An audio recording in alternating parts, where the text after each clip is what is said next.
नमस्कार, बहुत स्वागत है आप सबका। मैं पुनीत पाठक हूं और आप देख रहे हैं मेरा मध्य प्रदेश। तो और मध्य प्रदेश की खबरों का पूरा अपडेट लेकर हाजिर हूं मैं। इंदौर में जो कुछ हुआ, दूषित पानी से मौत का सिलसिला जैसे चला, सरकार चेती, कुछ कार्रवाइयां की गई, लेकिन ये मामला पूरी तरह से थमा नहीं है। इंदौर के भागीरथपुरा में दूषित पानी की समस्या और इससे हुई मौत का मामला देश की संसद में गूंजा है। बजट सत्र में चर्चा तो बजट पर हो रही है, लेकिन कांग्रेस के सांसद इमरान प्रतापगढ़ी ने मध्य प्रदेश की बीजेपी सरकार और केंद्र की बीजेपी सरकार दोनों को घेरा है। जल शक्ति मंत्रालय पर निशाना साधा है और निशाना साधकर सीधे पूछा है कि 30 से ज्यादा मौतों का जिम्मेदार कौन है। मध्य प्रदेश का इंदौर जो स्वच्छता के मामले में देश का सबसे नंबर 1 शहर गिना जाता है, उसमें प्रदूषित पानी पीने से 32 दिन में 31 लोगों की मौत हो चुकी है, 31 लोगों की। मैं आपके माध्यम से माननीय मंत्री जी से पूछना चाहता हूं कि इन मौतों का जिम्मेदार किसको माना जा रहा है? क्या सिर्फ राज्य सरकार जिम्मेदार है या जल शक्ति मंत्रालय इसमें संज्ञान उसने लिया? राज्य सरकार से कोई सवाल पूछा? राज्य सरकार ने क्या रिपोर्ट प्रस्तुत की और किसको जिम्मेदार माना गया? अब जाहिर है कि मुद्दा मध्य प्रदेश का है, उठाया विपक्ष के सांसद ने है, तो इस पर विपक्ष हमलावर है। विपक्ष ने भी ऐलान कर दिया है। पीसीसी चीफ जीतू पटवारी मंगलवार को एक बड़ा आंदोलन इस पर घोषित कर चुके हैं। पलटवार किया गया बीजेपी के मीडिया प्रभारी आशीष अग्रवाल के द्वारा।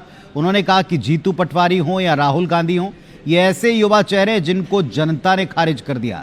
इनके पास ना मुद्दा है ना सही नीयत है और इसीलिए जनता का साथ नहीं मिलता।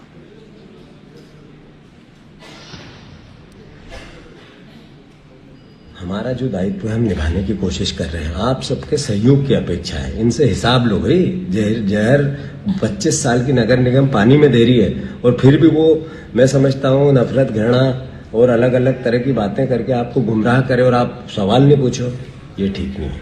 मैं आप सबसे फिर से आग्रह करता हूँ, कल राजबाड़ा पे आप सब आमंत्रित है। धन्यवाद। 4 बजे शाम को।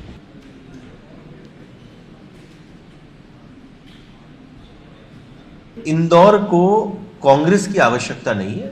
डॉक्टर मोहन यादव जी के नेतृत्व में हमारे जनप्रतिनिधि, हमारी सरकार वहां की पूरी चिंता किए हुए है।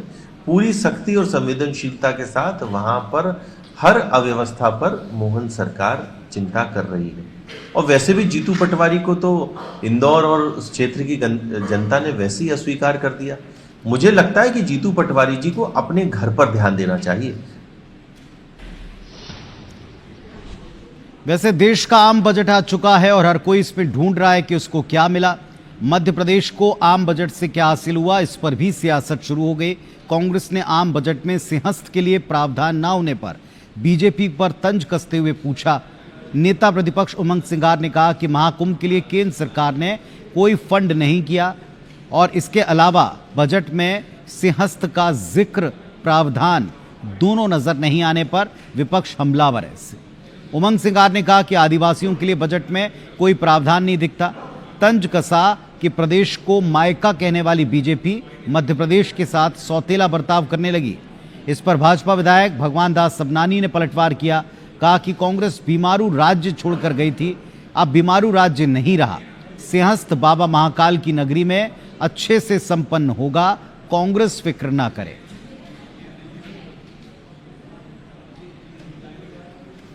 आदिवासी क्षेत्र के अंदर परियोजनाओं से विशेष केंद्रीय सहायता जो पैसा मिलता था, वो आपका पैसा आपने कम कर दिया।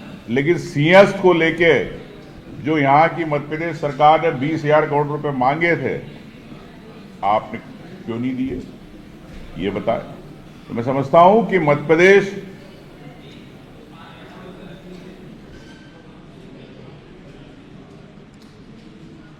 को भूल गए भारतीय जनता पार्टी के। मायके की मोदी जी कब याद आएगी, बताए भारतीय जनता पार्टी। तय कि आकलन उनको ठीक से करना चाहिए। मध्य प्रदेश की सरकार है, डबल इंजन की सरकार मध्य प्रदेश में, केंद्र में भारतीय जनता पार्टी की सरकार है। जो आवश्यक कार्य हैं वो निश्चित रूप से होंगे।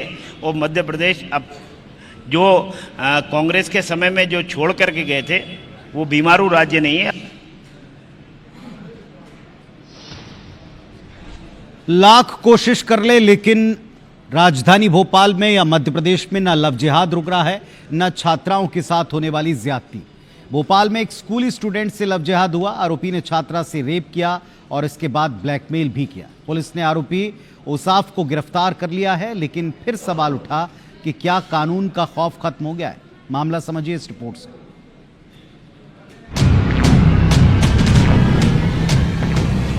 भोपाल के शाहपुरा इलाके के एक प्रतिष्ठित स्कूल में 11वीं में पढ़ने वाली छात्रा को प्रेम जाल में फंसाकर दुष्कर्म का मामला सामने आया है। दरअसल आरोपी ओसाफ अली अक्सर छात्रा की सहेली से मिलने स्कूल के आसपास आता था। इसी सहेली के माध्यम से उसकी पहचान पीड़िता से हुई। पीड़िता का आरोप है कि आरोपी ओसाफ उसे बाहर घुमाने के बहाने लेकर गया और कार में दुष्कर्म किया। इतना ही नहीं, आरोपी ने घटना का वीडियो बनाकर उससे ब्लैकमेल की कोशिश की। पीड़िता की रिपोर्ट पर एक थाना कोईफिजा में पॉक्सो एक्ट के अंतर्गत अपराध कायम हुआ है। आरोपी की तलाश की गई और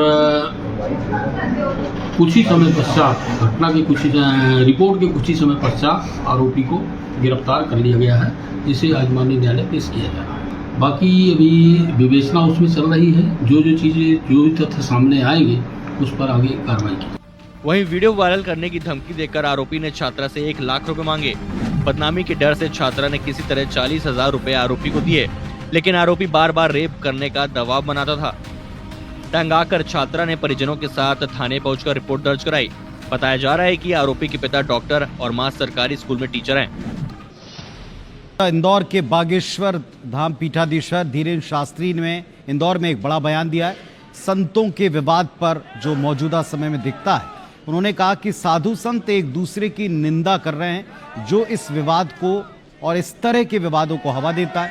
संतों का विवाद पीड़ादायक है, ये सनातन के लिए भी ठीक नहीं। रूढ़िवादिता और बलि प्रथा सनातन की सबसे बड़ी कमियां हैं, इनको दूर करने की आवश्यकता है। धीरेन्द्र शास्त्री ने कहा कि नए मंदिर तो बन रहे हैं, लेकिन पुराने मंदिरों का जीर्णोद्धार बंद हो गया।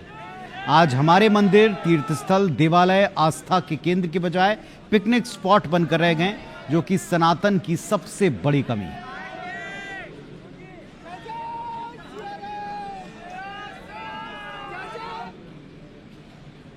हमारी सनातनी परंपरा अमिट रहेगी, इसको कोई मिटा नहीं सकता है। पर अभी सनातन में बहुत सुधार की आवश्यकता है।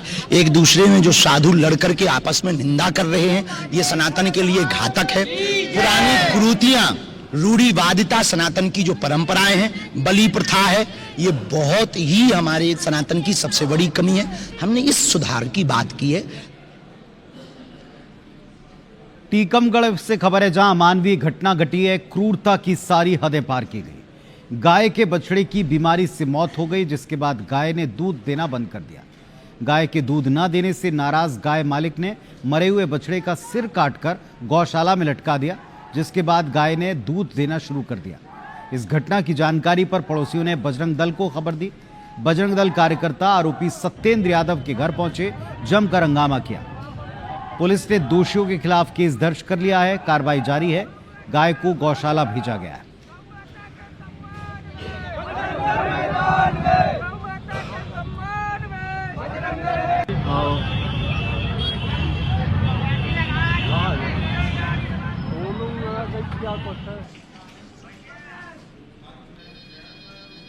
सागर से खबर है, जहां आदिवासी छात्रावास में एक 12 साल की छात्रा से रेप हुआ है। सब्जी सप्लायर अल्ताफ ने दुष्कर्म की घटना की। जान से मारने की धमकी देकर 4 महीने तक बच्ची के साथ रेप किया।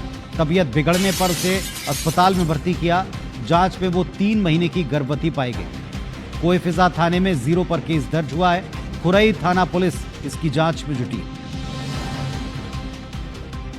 तो एक शर्मनाक घटना घटी है। सब्जी सप्लायर अल्ताफ ने एक 12 साल की छात्रा से, जो आदिवासी हॉस्टल में रहती, उसके साथ रेप किया। जब तबीयत बिगड़ने पर अस्पताल ले जाया गया, तब उसके गर्भवती होने का पता चला और इस करतूत का खुलासा हुआ।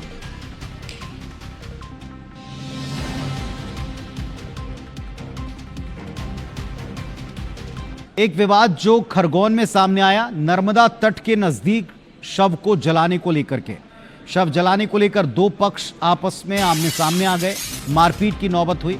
गांव में तनाव की स्थिति है। अंतिम संस्कार में शामिल लोगों पर पथराव हुआ है, जिसमें 3 से 4 लोग घायल हो गए। भारी सुरक्षा के बीच अंतिम संस्कार किया गया। सोशल मीडिया पर इसका वीडियो वायरल हुआ है। 3 थानों की पुलिस बल गांव में तैनात है और मंडलेश्वर थाने के सुल गांव में इस घटना के बाद से तनाव की स्थिति को पुलिस संभाल रही है। यहां पुलिस बल को तैनात करके स्थिति को सामान्य किया जा रहा है।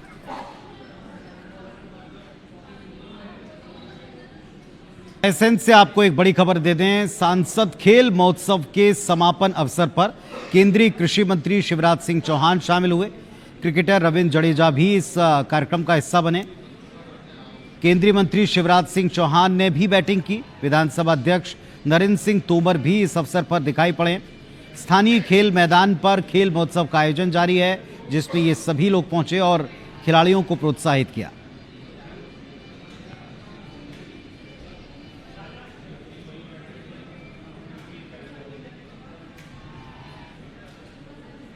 जबलपुर से अपडेट है। बरगी बांध की मुख्य नहर फूटने के मामले में अधिकारियों के साथ जांच टीम पहुंची है। भोपाल से आए सीनियर इंजीनियर ने निरीक्षण किया। ग्रामीणों ने जिम्मेदारों पर ध्यान न देने के आरोप लगाए थे। लंबे समय से नहर में सीपेज था। नहर फूटने से दर्जनों किसानों की फसल तबाह हुई। बरगी बांध को लेकर कटनी के स्लीमनाबाद तक किसान प्रभावित हो रहे हैं। इस बात की शिकायत के आधार पर एक जांच दल पहुंचा है, जो अब इन सारे आरोपों की जांच करेगा। दोषियों पर इसके बाद एक्शन लेने का दावा भी है।